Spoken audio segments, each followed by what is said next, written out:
Hello dear young learners, शुभ आशीष। Exam series के इस part में हम आपको कुछ और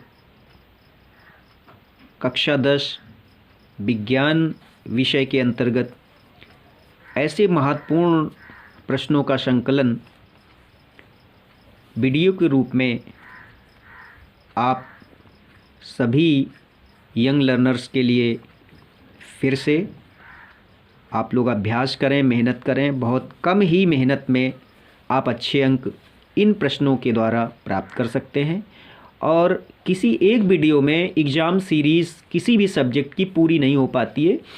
इसलिए इनके अलग अलग पार्ट, जितने भी पार्ट संभव होंगे, पार्ट 1, पार्ट 2, पार्ट 3, इसी तरह से और भी, तो आपको डिस्क्रिप्शन पर मिलेंगे और वहाँ आप सर्च कर लें। और अधिक नॉलेज की आवश्यकता है तो संबंधित वीडियोज़ को आप वहाँ चैनल में जा कर के देख लें। तो डियर यंग लर्नर्स, आइए शुरू करते हैं आज का क्वेश्चन है, एक उदाहरण देकर रेडॉक्स का मतलब होता है ऑक्सीकरण और अपचयन, अभिक्रिया समझाइए। ऑक्सीकरण अपचयन के वीडियो में इसका डिटेल दिया हुआ है, आप उसको पढ़ लीजिए, समझ लीजिए। यहाँ खास बात उत्तर है, ऑक्सीकरण अपचयन या रेडॉक्स हमेशा साथ साथ होते हैं, क्योंकि परिभाषा में ऐसा है, एक घटेगा तो दूसरा बढ़ेगा, इस तरह से। अतः इन अभिक्रियाओं को रेडॉक्स अभिक्रिया कहते हैं। उदाहरण के लिए H2S plus SO2 is equal to 3S plus 2H2। अब इसमें देखना है, क्या चीज़ देखनी है हमें। ऑक्सीजन की कमी जब होती है तो वो अपचयन अभिक्रिया होती है, और हाइड्रोजन की जब कमी होती है तो वो ऑक्सीकरण अभिक्रिया होती है। तो ये परिभाषा में है, हमने इस वीडियो में तो नहीं, किसी अन्य वीडियो में ऑक्सीकरण और अपचयन डिटेल से बताया है, उसको भी आप पढ़ लें, आसानी से समझ में आ जाने वाला है। तो उदाहरण है 2H2S plus SO2 is equal to 3S plus H2O। अब यहाँ SO2 को देखते हैं। SO2 से जो परिवर्तन हुआ, जो चेंजिंग हुई, वो देखिए यस रह गया। तो यहाँ क्या हुआ, यस के साथ ऑक्सीजन था और यहाँ पर ऑक्सीजन नहीं है। तो हम लोग देख पा रहे हैं कि ऑक्सीजन की कमी हुई, तो ऑक्सीजन की कमी होने से ये अपचयन अभिक्रिया कहलाती है। और भी इसके पहचानने के नियम हैं, अभी फ़िलहाल इसी से काम चलाते हैं। आप वीडियोज़ जो भी हैं चैनल के ऑक्सीकरण अपचयन वाले, वो देख लें और आसानी से इजी वे से आप काम करना शुरू कर दें, अच्छे अंक आएंगे। तो ये अपचयन को हम लोग समझ गए। अब यहाँ H2S देखते हैं। अब इसी में यस था, यहाँ भी यस है, तो यहाँ से H2 गायब हो गया इस यस में आते आते, तो हाइड्रोजन की कमी हो गई, तो ये ऑक्सीकरण हो गया। तो परिभाषा में आता है कि ऑक्सीजन की कमी होने से अपचयन अभिक्रिया और हाइड्रोजन की कमी होने से ऑक्सीकरण। वैसे ये एक दूसरे के उल्टे क्रम में ही परिभाषा है, और जैसे अपोजिट वर्ड्स आपको आसानी से याद हो जाते हैं, तो ये परिभाषाएं भी आसानी से याद हो जाती हैं। अंतर आपको जो डिफरेंट हैं होते हैं कई प्रकार के, वो याद हो जाते हैं, तो बहुत ही आसानी से याद आ जाएगा। वीडियो को और अधिक देख लें। स्पष्टीकरण, H2S से हाइड्रोजन की कमी हुई और यस अकेला बचा, जिसके कारण ऑक्सीकरण अभिक्रिया, तथा SO2 से O2 की कमी हुई और यस अकेला बचा, जिस कारण अपचयन अभिक्रिया हुई। तो इस तरह से ये रेडॉक्स अभिक्रिया का एक उदाहरण है। अगला क्वेश्चन परीक्षा के लिए महत्वपूर्ण, रासायनिक अभिक्रियाओं से क्या समझते हैं, उदाहरण दीजिए। तो परिभाषा, जब एक या एक से अधिक पदार्थ आपस में क्रिया करके नए पदार्थ का निर्माण करते हैं तो ऐसी अभिक्रियाओं को रासायनिक अभिक्रिया कहते हैं। उदाहरण, आयरन को सल्फर के साथ गर्म करने पर फेरस सल्फाइड बनता है। ये एक रासायनिक अभिक्रिया है। Fe+S और इज इक्वल टू FeS, ये रासायनिक अभिक्रिया हो गई। और डियर लर्नर्स, आपको इतना ही लिखना है जितना हम यहाँ लिख रहे हैं, परीक्षाओं में भी इतना ही लिखना है। अगला है प्लास्टर ऑफ पेरिस का सूत्र लिखिए, इसे जिप्सम कैसे प्राप्त करेंगे। Plaster of Paris CaSO4 into half H2O। Plaster of Paris की जल से अभिक्रिया कराने पर जिप्सम प्राप्त होता है। CaSO4 into 2H2O plus 3/2H2O is equal to CaSO4 into 2H2O।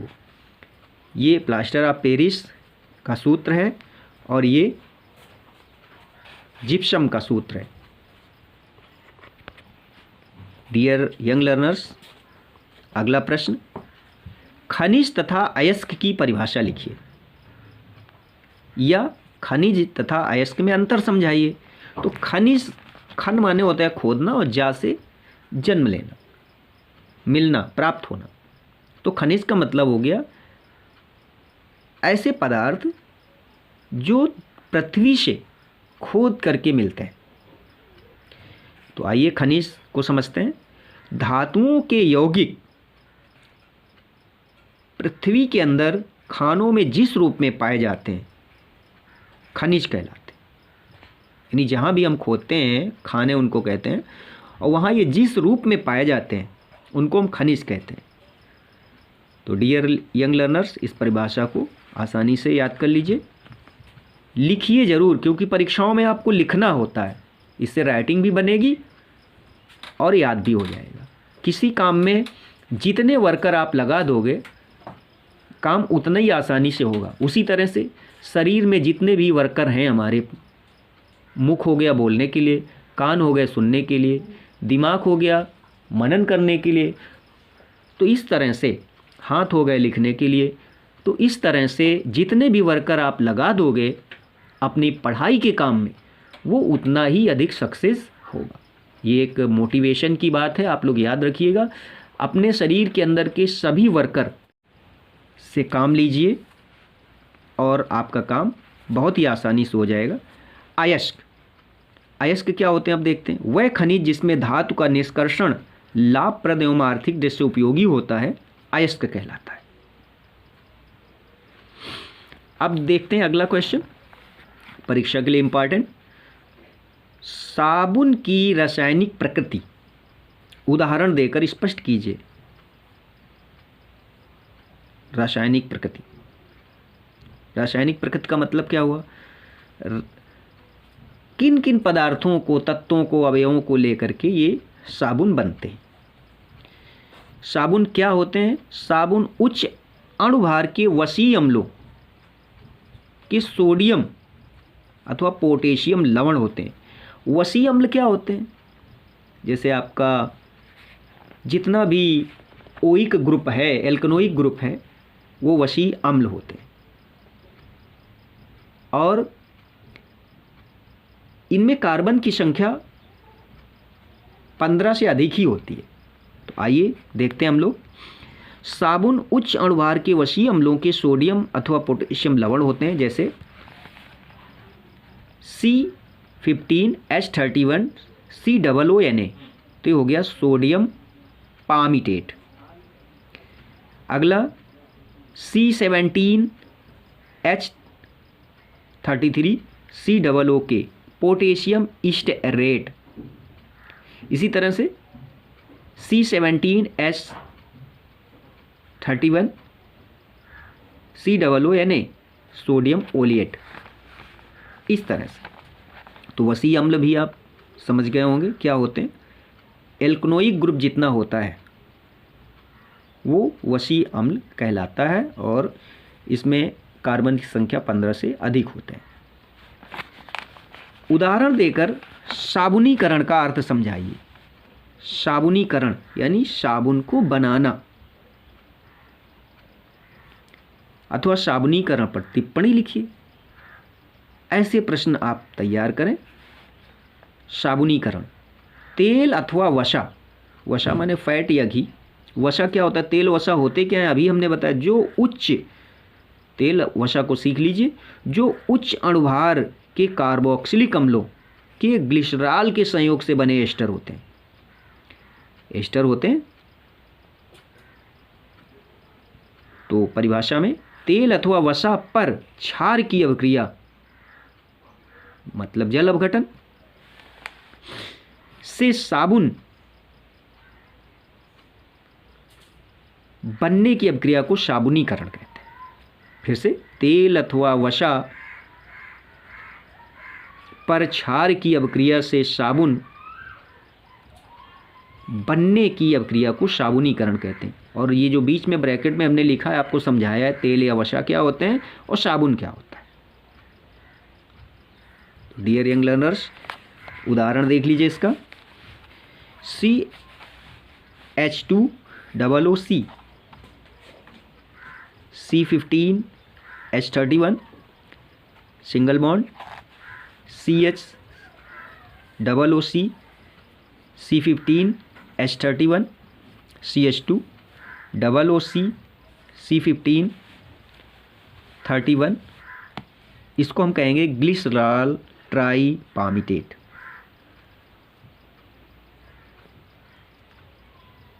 यहाँ पर NaOH के 3 अणु और ये हमारा 3 अणु बना सोडियम पामिटेट का, जिसका सूत्र है C15H31 COONA और साथ में ग्लिसरॉल CH2OH CHOH CH2। ये ग्लिसरॉल अर्थात ग्लिसरीन का सूत्र है। डियर यंग लर्नर्स, इसको भी आप लोग ध्यान रखिए। डियर यंग लर्नर्स, अगला इंपॉर्टेंट क्वेश्चन, एथनोइक अम्ल बनाने की विधि तथा 3 रासायनिक गुणधर्मों का रासायनिक समीकरण लिखिए। एथनोइक अम्ल,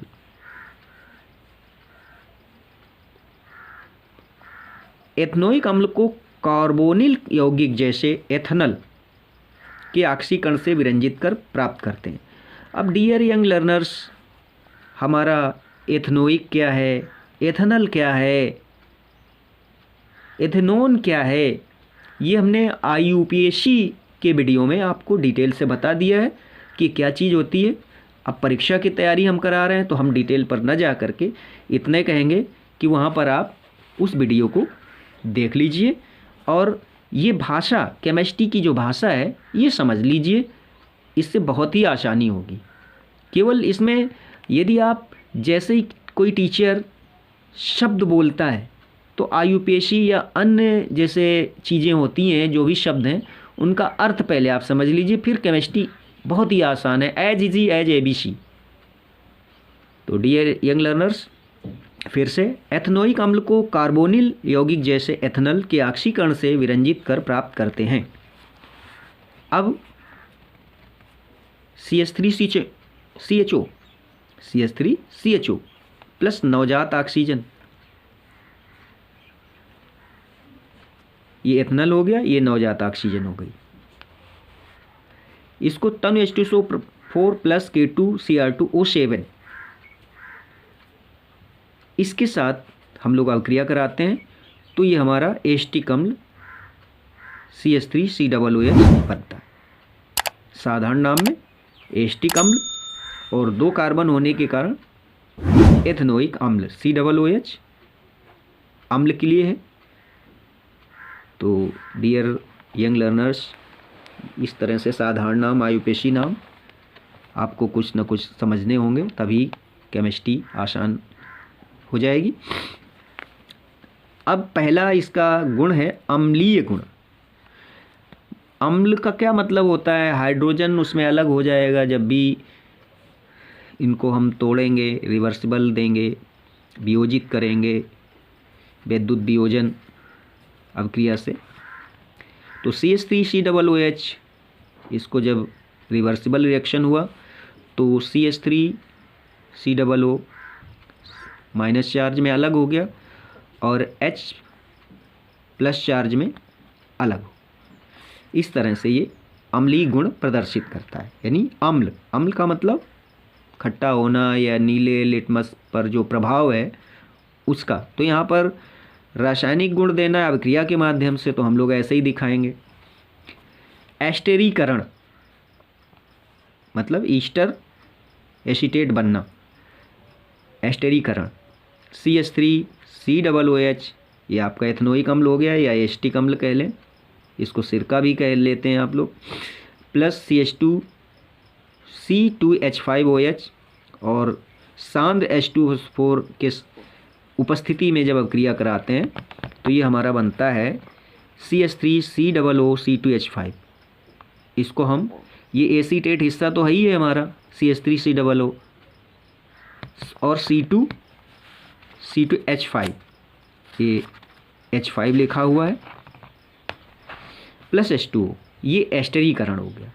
यानी एसीटेट का बनना एस्टरीकरण होता है। वैसे भी जो भी कार्बनिक यौगिक हैं वो प्रतिस्थापन अभिक्रियाएं बड़ी आसानी से देते हैं। मतलब एक माइनस मूलक या प्लस मूलक हटता है और दूसरा उसके बदले स्थापित हो जाता है, लग जाता है।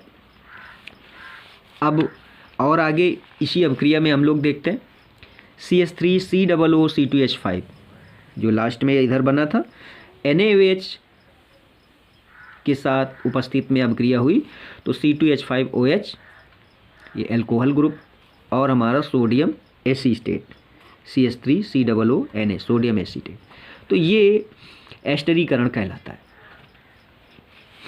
अब अगला इसका गुण बाइकार्बोनेट के साथ अभिक्रिया, CH3COOH plus NaHCO3 is equal to CH3COONA plus CO2H2O, ये फिर से सोडियम एसीटेट बना।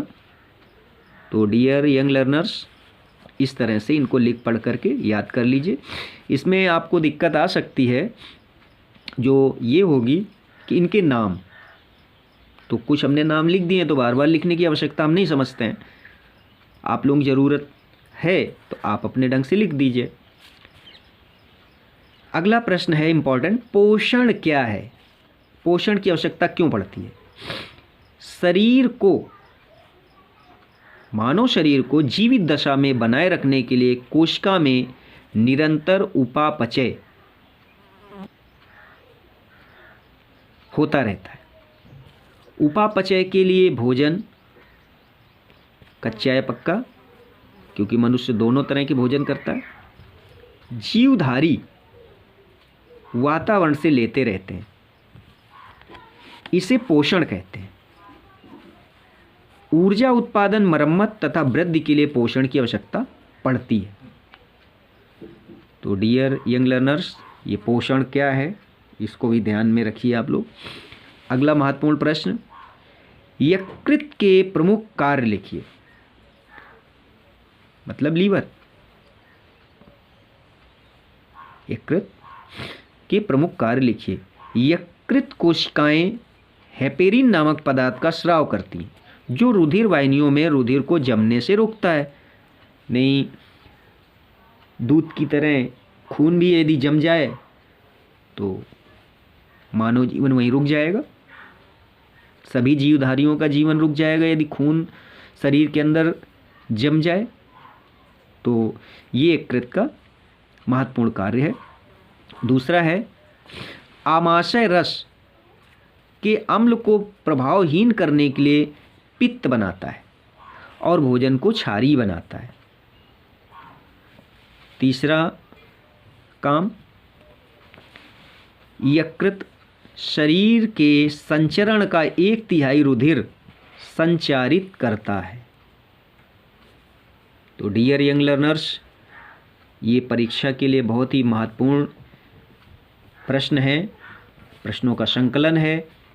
और अगर इतने ही प्रश्नों को आप तैयार कर लेते हैं, जो भी हम अलग अलग विषय में आपको प्रश्न देंगे या दे रहे हैं वीडियोस के माध्यम से, इतनी भी आप तैयारी कर लेंगे अच्छी तरह से, तो निश्चित रूप से आपको अच्छे अंक लाने से